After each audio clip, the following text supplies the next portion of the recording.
Okay guys, so in this video, so we'll see the classification of materials, how we are classifying materials based on the conductivity.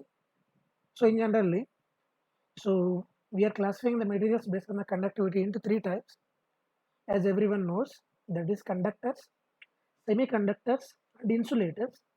Now we'll see clearly, so why a material is known as a conductor, why not semiconductor or insulator, and similarly why a material is known as a semiconductor and why not conductor and insulators clearly. To understand that, so definitely we go into the our basic uh, knowledge in the chemistry. That's how. So in generally, I also forget about conductivity. In generally, how we are classifying the materials means, so I can classify the materials into three types. They are, so simply, solid material. As based on the structure, I can classify the material into a solid material, and then it's a liquid material. Yes or no? And similarly, the third things must be a gaseous material. So this is how generally we can classify the materials based on its structure. But according to modern electron theory, if you observe, so each atom in a material, according to modern electron theory, each atom, so in a material, so it consists of three fundamental particles. I think so everyone knows. So they are namely neutron, neutrons, protons, and so electrons. Yes or no? Every atom, so you can consider any atom, according to modern electron theory, that atom must be consist of any of, so all these three elements should be there, right? And again, if you observe these elements, always the electrons are revolving so around the nucleus, either in circular path or in elliptical path, right? According to basic atomic structure, we all knows about these things, right? So that means the electrons, they can rotate around the nucleus either in circular path or in elliptical path. Okay, na?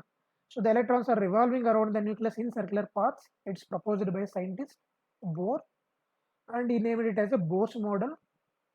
And similarly, the electrons are revolving in elliptical path, as like our Earth is revolving around the sun. In the same way, the electrons are revolving around the nucleus in elliptical path, and that is proposed by Rutherford, and they named it as Rutherford's model. So clear. So it may be so circular, or that means elliptical path. That's not a problem. But if you observe inside the atom, we are having nucleus, and again this nucleus, it is completely a positive charge. Yes or no? In the nucleus, we are having both neutrons and protons, and around this nucleus, the electrons are revolving. All of observe here. So around this nucleus, my electrons are revolving. So either in circular path or elliptical. For suppose consider, I am considering the electrons like this, and these electrons are revolving around the nucleus now. So if you observe these electrons, so the innermost orbit electrons, they're having more attraction towards my positive nucleus than farmost orbit electrons. Is it right? Yes or no? Are you accepted or not? So that means the innermost orbit electrons, if you consider, so this electron, this is my innermost orbit electron, right? Yes or no? So it is having more attraction towards my nucleus. So compared to farmost orbital electrons, because very simple. So because these electrons are near to the nucleus and these electrons are so far away from my nucleus, definitely these innermost orbital electrons are having more attraction towards my positive nucleus than farmost orbital electrons. And again, these farmost or outer orbital electrons, we are calling these electrons as what? So these electrons, so we are calling them as valency electrons. Our outermost orbital electrons, we are calling as valency electrons. So right. So these electrons we are calling as valence electrons, and so the innermost orbital electrons, they are having more attraction towards the positive nucleus. Now, so if you observe these valence electrons, that is outermost orbital electrons, if you provide some amount of energy to this nucleus, so that energy we are calling as ionization energy. Okay, now, if you provide some amount of energy to this atom, that energy we are calling as what? So ionization energy. So if you provide some amount of energy to this atom, so what happens? So which electrons are less attracted to the nucleus? The valence electrons, right? So if you provide some amount of energy to this atom, definitely these valence electrons will try to move away from the atom. Yes or no? They will comes out from the outermost, yes or no, outermost orbit, and they became like a free electrons. So when it is happening, after providing some amount of external energy to my atom, and that external energy we are calling as what? That external energy I am calling as ionization energy. That means if you provide some amount of ionization energy, so to my valence electrons, these valence electrons, so loose or left from that outermost orbital electrons, and they becomes like a free electrons. Okay, now, and these free electrons, keep in mind that these free electrons are responsible for the flow of current in a material. All of you understood now? So these electrons are responsible for the flow of current. That means if you are not having any number of free electrons, or if the free electrons available in the atom is zero, then what about current in the material? There is no current, because so always in a material the current it consists of free electrons, right? So if there are no free electrons, means there is no question of current. So right, so indirectly, so the nature of the material decided by what? Availability of free electrons. All of you understood now. So if you consider any material, so on an average, we are having nearly, so per one, so that means per unit volume of material, so on an average we are having nearly 10 to the power of 18 to, so on an average how many? So 10 to the power of 18 to 10 to the power of 20 atoms we are having. You can consider any material, so on an average we are having, so how many atoms per unit volume? So per unit volume is, I can consider it as per unit cube. Okay, na? So per unit volume, so on an average we are having 10 to the power of 18 to 10 to the power of 20 atoms. That means, first suppose if each atom provide only one free electron, that means now how many free electrons we are having in one volume? So per unit volume, so almost we are having 10 to the power of 18 to 10 to the power of 28 free electrons we are having. So that is, so each material it is having more number of free electrons. Okay, understood how we are getting the current, and what is the meaning of free electrons, and how we are getting these free electrons. But if we consider some materials like, for suppose consider, so the perfect example for a pure conductor, that is a copper material. Yes or no? So and we are donating that copper as Cu. So and its atomic number is, anyone what is the atomic number for copper material?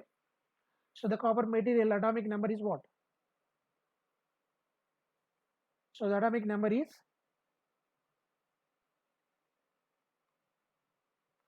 so its atomic number is 29.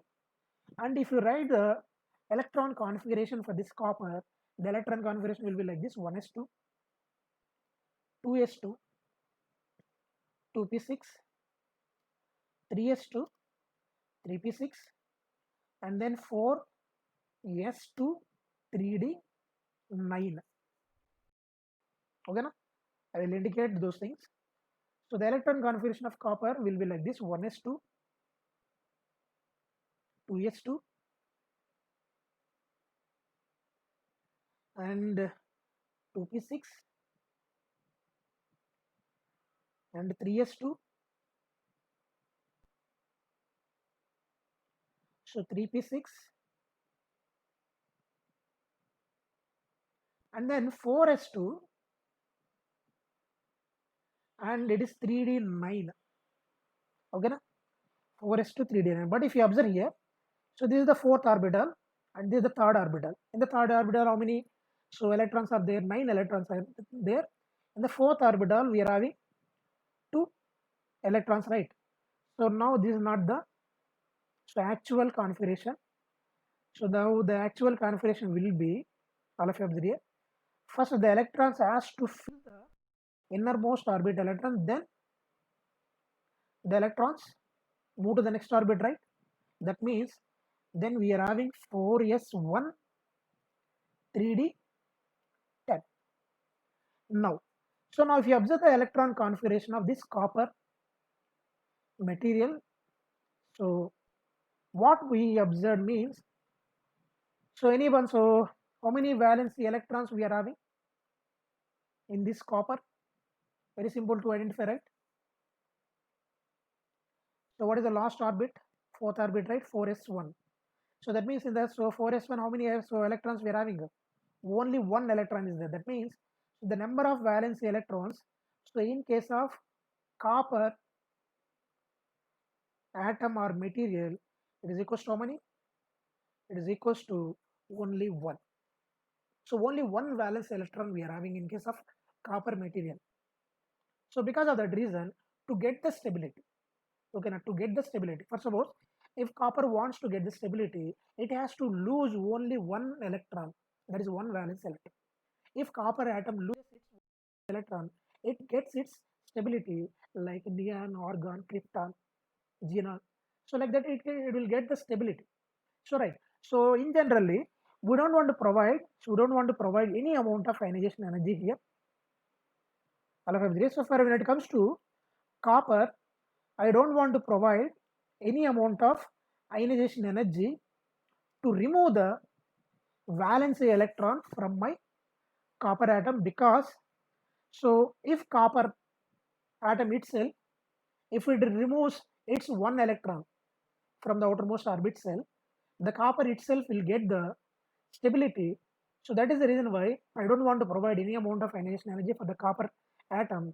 The copper atom on itself, it can remove its valence electron, so to get the stability, and again that valence electron acts like a free electron. That is the reason why, so the copper, okay na, the copper, so material is having more number of free electrons. I don't want to provide any amount of ionization energy here. All of you understood? So because it is having only one valence electron, on their own it can releases or it can remove its valence electron to get the stability. After removing its valence electron, that valence electron, it will becomes like a free electron. That means each atom in case of a copper, it will provide how many electrons? Only one electron. So on an average, if you consider 10 to the power of 18 to 10 to the power of 20 atoms, so in case of a copper, how many electrons we are getting per unit volume? We are having so almost 10 to the power of 18 to 10 to the power of 20. So free electrons we are having per each what? Per each unit volume. So that means a copper, it is a very, so that means it consists of very high amount of free electrons. That is the reason why a copper material acts like a conductor. because it's having a very rich amount of free electrons. So I will take one more example also. So if you consider one more atom, so first of all consider a very well known example, that is silicon. So right, so now if you have the silicon, so the silicon, it's not a conductor, everyone knows. It is known as a semiconductor. We will see why it is known as semiconductor. So now we got some idea about conductor. Conductor means simple, it consists of very high amount of free electrons. If free electrons are not there means, so that material doesn't act like a conductor. Now we'll see the behavior of silicon, whether the silicon can act like a conductor or not. So clear. So and its atomic number is 14, right? Yes or no? Silicon atomic number is 14, and if I write the electron configuration, it is 1s2, so 2s2, 2p6, yes or no? So 3s2, and then 3p, 3p2 only, yes or no? Observe here. So the electron configuration for silicon 1s2, so 2s2, so 2p6, so 10 completed, right?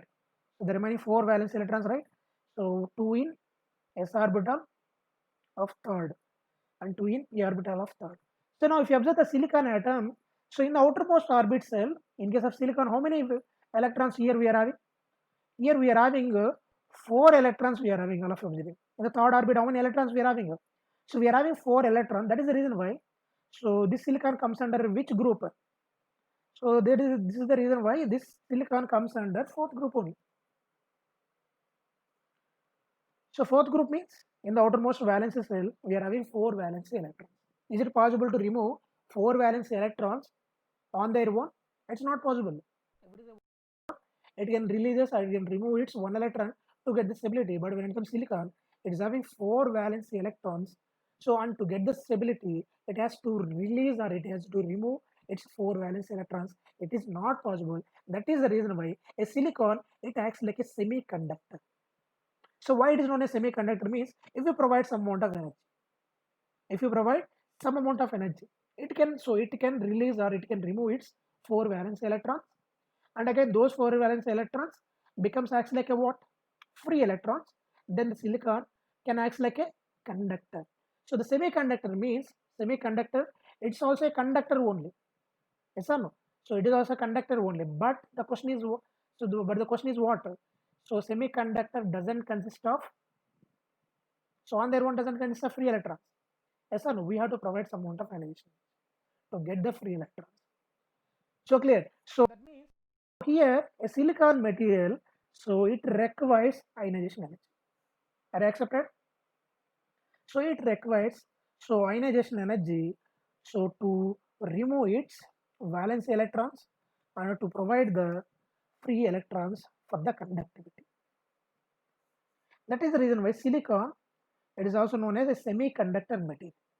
Not only silicon, all the fourth group elements. If you consider all the fourth group elements, what are the fourth group elements we are having? We are having carbon, right? Silicon, right? Yes or no? Carbon, silicon, germanium, right? Tin and lead. All these are fourth group elements. So why they are called as fourth group elements means they are having 4 valence electrons, so in their outermost orbit cell. So on their own, they can't able to remove this electron. That is the reason why they are acts like a semiconductor. That means if you provide some amount of energy, they require some amount of energy. So to provide the free electrons, then they will act like what? So then, so they will act like, so then they will act like, they will act like what? Conductors. I hope you all understood, right? The difference between a conductor and semiconductor. So when it comes to the example for a conductor, I can consider aluminum, copper. Even if you are having doubt, so you can write the electronic configuration for aluminum also. I will tell you the, so that means aluminum. So and so silver also. Okay, now you can consider the silver, aluminum, copper. All this comes under. So all this comes under what? So comes under conductors only, because the reason is also very simple. In all these materials, we are having only one valence electron. On their own, they can, or they can remove its valence electron. They can become then they can behave like a conductor. But whereas semiconductors are not like that. We need to provide some amount of ionization energy to remove its valence electrons, and they becomes like a free electrons. So right. So from this discussion, I can give the definitions for conductor. The first definition is for conductor. So right. Yes or no? Can I give the definition for a conductor? So what will be the definition for a conductor? Conductor means which conducts the electricity. Yes or no? Conductor means what? Simply which conducts electricity. Why? So which conducts electricity, right? Because it consists of, or it has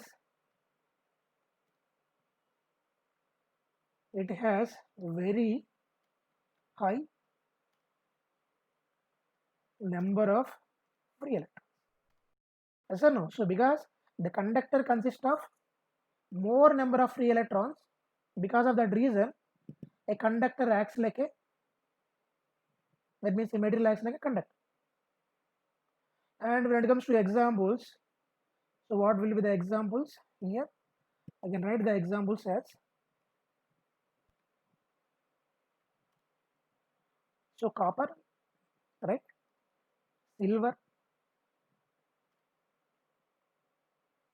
easy, and aluminum also, right? If you're having doubt, please all of you, you can try to write the electron configuration, and you will come to know why these are known as conductors. After that, the second one is semiconductor. What is the difference between semiconductor and conductor? Conductor doesn't require ionization energy, and semiconductor, it requires ionization energy to remove its valence electron. Conductor, okay now. So when it comes to semiconductor, so semiconductor also which conducts the electricity partially, okay now. So why it is conducts partially means it consists of less number of free electrons, right? Which conducts, so electricity partially, okay na, partially, because it consists of less free electrons. Yes or no? It consists of less free electron, that's it. There is no any other reason. And the examples, not only silicon and germanium, don't think that only silicon and germanium acts like semiconductors. All the fourth group elements can act like a semiconductor.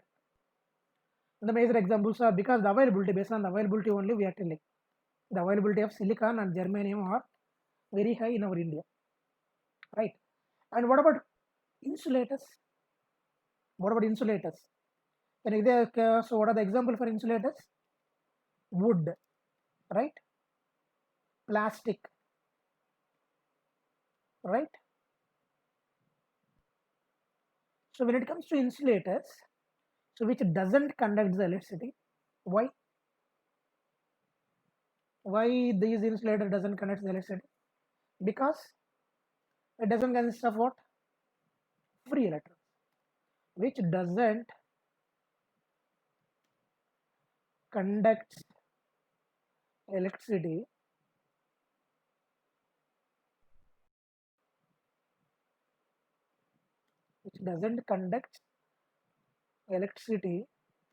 because it has zero, ideally speaking, zero free electrons. That means even if you provide ionization energy, insulator doesn't conduct. That is a very, very important observation. For insulator also we can provide the ionization energy even though there is no chance of obtaining free electrons, and the examples are wood, Yes or no? Plastic and rubber.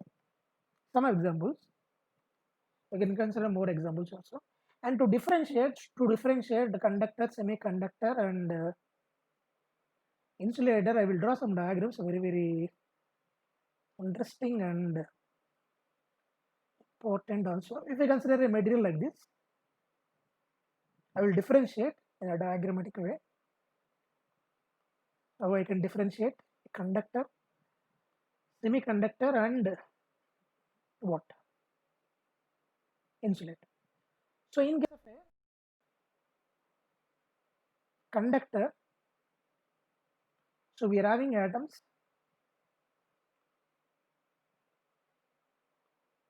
We are having so many atoms, right?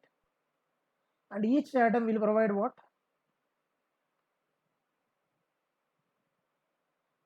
So each atom will provide one free electron, right? That means the availability of free electrons. So in case of conductors, it's very high compared to the availability of free electrons in case of semiconductor. And the availability of free electrons in case of insulators is 0. That I will show here. If you consider all these are the atoms in case of a material,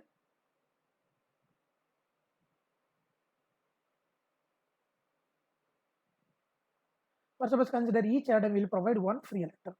Okay. First of all consider copper material itself. So in case of copper, so each atom will provide only one free electron, right? So each atom will provide only one free electron. How I am indicating means, all of observe here. After losing electron, after losing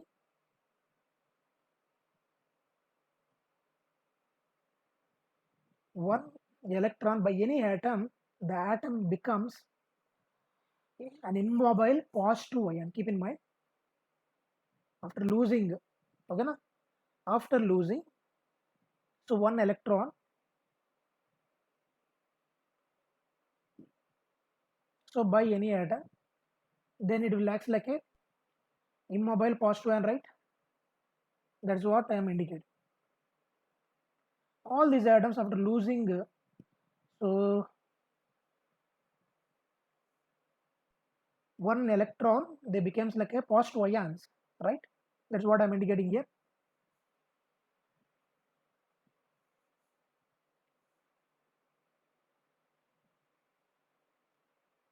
And similarly,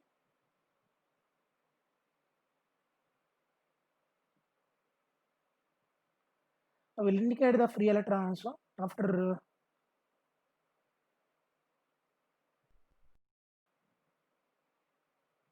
okay na? After releasing all these are the, so each atom will provide one free electron. Keep in mind, if it is providing free electron means the atom acts like a immobile positive ions. Don't forget. I'm not indicating okay now for all atoms. Each atom will provide, there is no doubt. So each atom will provide one free electron in case of a copper. And you don't want to provide any amount of ionization energy here.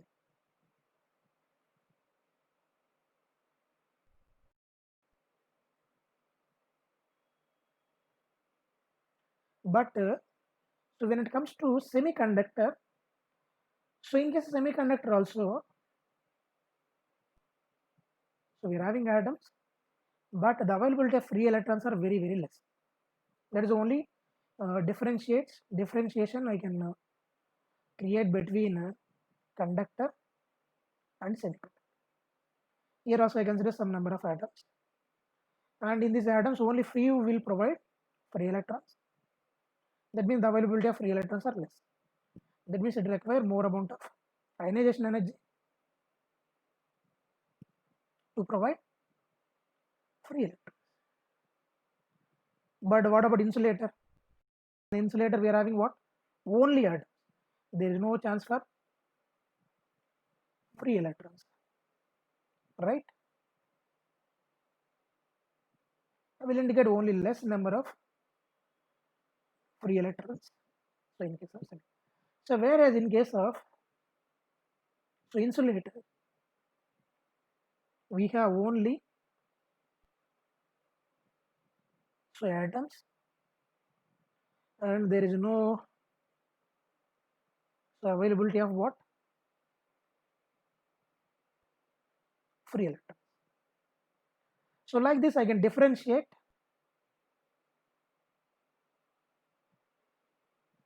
so between conductor, semiconductor, and I hope you all understood why a material acts like a conductor but not semiconductor. Okay, na? And I will give the names. What about this one? This is a pure conductor. Okay.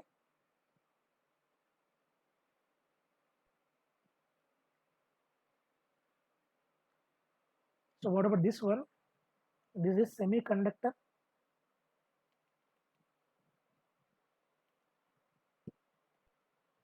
Because it consists of less number of free electrons, and this one is insulator. It doesn't consist of any number of free electrons. Okay, now with this I'm closing this video.